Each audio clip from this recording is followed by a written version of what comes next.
Since you guys love the other two KVK testing skins, today we are going to be taking a look at the Topkapi Palace and comparing it to none other than the one and only Twilight Falls city skin.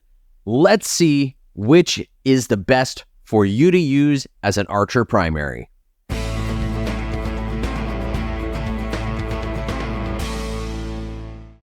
What is up, ladies and gentlemen? Welcome back to another Rise of Kingdoms gameplay episode with your very own Shappy Gaming.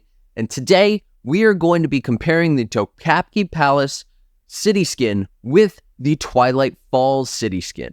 And this has been a much requested video, particularly because the Topkapi Palace city skin is actually not the same price as all of the other city skins that we've been testing so far. In fact, the Topkapi Palace actually requires that you use some of your conquest coins, which you can only really get from completing specific challenges like winning KVK or getting your 30 million kills, things like that. Whereas anyone can get the Twilight Falls city skin if you just invest in Crystal Tech enough times. Now, the interesting thing about this one is that Twilight Falls gives you 5% skill damage and 5% commander experience gain at the expense of infantry attack. So you can see you're losing that 10% infantry attack. Whereas Topkapi Palace, we can find it real quick, takes down your troop attack by only 3% holistically, which means that if you are running a bunch of different marches, this will hurt your cavalry as well as hurting your infantry. However, it'll hurt them less than another city skin might. So it is really interesting to consider. This also has action point recovery of 5%, which if you're going to be chaining barbs in KVK, this city skin might be great for you. But how does this actually hold up in combat? You've got the archer defense of 10% versus the skill damage of 5%. And what really intrigued me about this is that archer commanders, by and large, are skill damage commanders. We take a look at Boudica. What does she got? Skill damage. Take a look at Cyrus. What does he have? Skill damage. YSG, Zhuge Liang. The list goes on. So today we wanted to go ahead and big thanks to Big Blunt for helping me out and test out these commanders. And the way that we did it, much like our previous ones, was we went through 6 different duels. And in these 6 different duels, the first duel was naked. The second duel would be either Twilight Falls or Topkapi. And the third duel would be the other one. And then in our second round, we did with equipment because I know it's not a testing if it's not using equipment, and we wanted to compare and see which is actually the best. So with that, let's take a look at our first report. As you can see here, this is totally naked, no armaments, no nothing. Here we go. He is using the double relic YSG. We did Herman YSG to try and reduce some variation that can come of commander skills. I use Nevsky Joan. That's typically what I've been testing with so far. And as you can see here, his skill damage out of the box is 68%, which is massive, by the way, just compared to my 3%, but we'll address that later. Another thing you can see here, we're both VIP 17. He has 5%, I have 5%, so all things should be even. We cleared our commander tabs, and this is just a bare metal, normal duel. What's interesting here is I actually won, and if you recall some of our previous videos, and you can check them out on the top right side of your screen right now, I actually lost some of the early duels. In this one, I won the first few duels, and spoiler alert, I didn't win some of the secondary duels. So, let's take a look here. As you can see, I won. I got 261,000 kill points. He only got 204,000, and he took 26,000 severely wounded, whereas I only took 20,000. Those are the factors that we're mainly going to be looking at throughout these duels. Also, as always, the video will be on the top left playing so you can see the duel yourself. So moving on to the next duel, let's come back over to these troop buffs here. I believe this one was using the Twilight Falls city skin, and you can see that from the skill damage buff. It was 68, now it's 73. Again, no equipment, no armaments, line formation, the duel's up on the top left for you. What was interesting here is, as you can see, I took 22,000 severely wounded compared to the previous duel where I took 20,000 flat. So I took a lot more severely wounded here. And he took a lot less severely wounded. And this is very telling because the only thing that we changed was the city skin. We just added Twilight Falls city skin on his end. And of course, I did still win, but it was a much, much closer battle. As you can see, I had 32,000 remaining in the first duel. Now I only had about 15,000 remaining.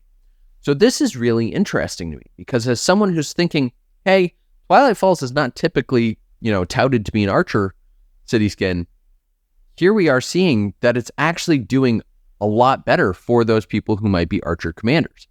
So let's continue and take a look at the next duel, which is Topkapi Palace. So as you can see, Topkapi looks a lot more like that first duel. And this really blew me away because this skin is specifically designed for archers. It's supposed to be the archer skin. And yes, it is archer defense, but archer defense should be playing a difference here. But as you can see, he took 25,000 severely wounded here, and he took 24,000 severely wounded here. This one was using Twilight. This one was using Topkapi. So that defense buff would make me think that he should be taking fewer severely wounded, but he's not. And so this was really, really eye-opening to me. And again, if you want to see the archer defense come into play here, there it is. And the skill damage is back to 68. Now, this calls back to some of what I was saying earlier about archers are all about skill damage. And even though this has a nice defense buff, it should not necessarily be the most expensive city skin. It doesn't really look like it's worth it. So let's continue and look at how things were with equipment. Now, in order to show you guys what it looks like with equipment, let's actually pull up some screenshots of what my equipment was, as well as what his equipment was. Here was his equipment on his Herman.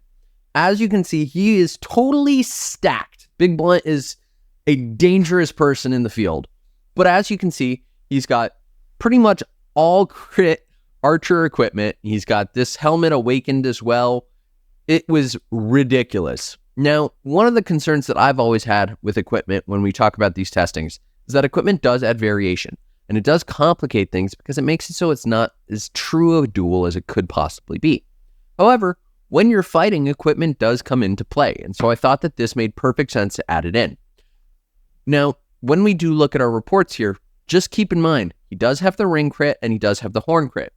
And the ring and the horn do add some variability in the testing. Now, personally, I think the results are probably just about the same either way. So now I'll pull up my equipment for you to see. As you can see, I was running pretty much all legendary equipment as well. I did pretty well, but we'll have to take a look at the reports to actually see how this stacked up. Obviously, my equipment is not as good as his, so my initial expectation is I'm probably going to lose this duel. So let's take a look at some of these reports and see exactly what happened here. So let's go back to our naked testing. Again, skill damage should be the lowest that it's going to be here. And this is just with his city skin. So this is normal city skin out of the box, and his base skill damage is now 71%. That's fine. I believe that's a buff from the archer skin. So just naked, of course, as expected, I lost this duel because his equipment is ridiculously OP. But this does give us a good baseline going forward. I took 33,000 severely wounded, and he only took 24,000 severely wounded. Keep those numbers in mind because that's what we're going to be referring to as we look through some of these other reports. Kill points, I had 248,000 and he had 331,000. Okay, now let's take a look at this city skin. Which one is this? 71. What was the skill damage? 71. So this one I believe is Topkapi Palace. And as you can see here, it wasn't that dramatic. I still lost the duel, but he only got about 10,000 more kill points. And I actually ended up with 2,000 more kill points than I did previously. And his severely woundeds only went down by about 200, which means that this city skin made very little difference. And I have a suspicion as to why. When you add equipment onto these commanders, 10% defense is not that substantial because it is just one multiplier amongst many in terms of figuring out how many severely wounded and how much damage you deal. However, the skill damage does make a massive difference because as we look at these two commanders here, Herman as well as YSG deal ridiculous amounts of skill damage, which makes me think that it could probably be part of why the skill damage is playing such a big impact here. So, moving on, let's take a look at our last report, which was with Twilight Falls, I believe. Let's go back down. 71,000. Now it's 76. Perfect. So this was, I believe, Twilight Falls. And as you can see here, he did take some more severely wounded. 24,611 versus 25,276. But I took a little less severely wounded as well, which means that maybe it's not making all that much of a difference. Now, this could be partly due to the equipment. It could be partly due to some of the variation that you see with the equipment and the city skins in general. But if we look at his kill points, he got 345,000 versus 335, and this is looking a lot more like that naked city skin there, which does make sense because, again, he does have that defense buff. So, comparing between the two, if I were him, he finished with 33,000, he finished with 46,000. I would say the tankier of the two is going to be the Topkapi Palace, which does kind of make sense because it's all about the defense buff. But if we go back to our naked testing, that's not exactly how things matched up. So what's the takeaway here? If you're an archer primary, what should you be running? Should you be running Twilight Falls or should you be running Topkapi Palace? Well, if you're asking me, I would say to run with Twilight Falls. Why is that? Twilight Falls gives you skill damage across all of your different marches, and it only hurts your infantry attack. Now, we've already done testing of how Twilight Falls actually affects infantry, and that 10% attack really doesn't make all that much difference. Whereas the 3% attack across all of your troop units for only a buff to archers doesn't really benefit you quite all that much. Unless you're running 3 different archer marches, it really doesn't make sense for you to go to Topkapi Palace. Additionally, there are other options for your archers. If you didn't want to spend those KVK tokens, you could get Flight of the Heron, which is the same price, I believe, as Twilight Falls or Divine Abode, and you can still get that archer attack. And you're only getting the same defect as you would be getting with Twilight Falls. So, my recommendation, save your conquest coins, use them for something else, whether it be a new piece of equipment or something else that they add to the conquest shop. So, I hope that you've enjoyed. If you have, do hit that subscribe button right over there, bottom right-hand corner. Drop a like on the video and hit the bell so you get notified when new episodes come out. Thank you all. Shappy out.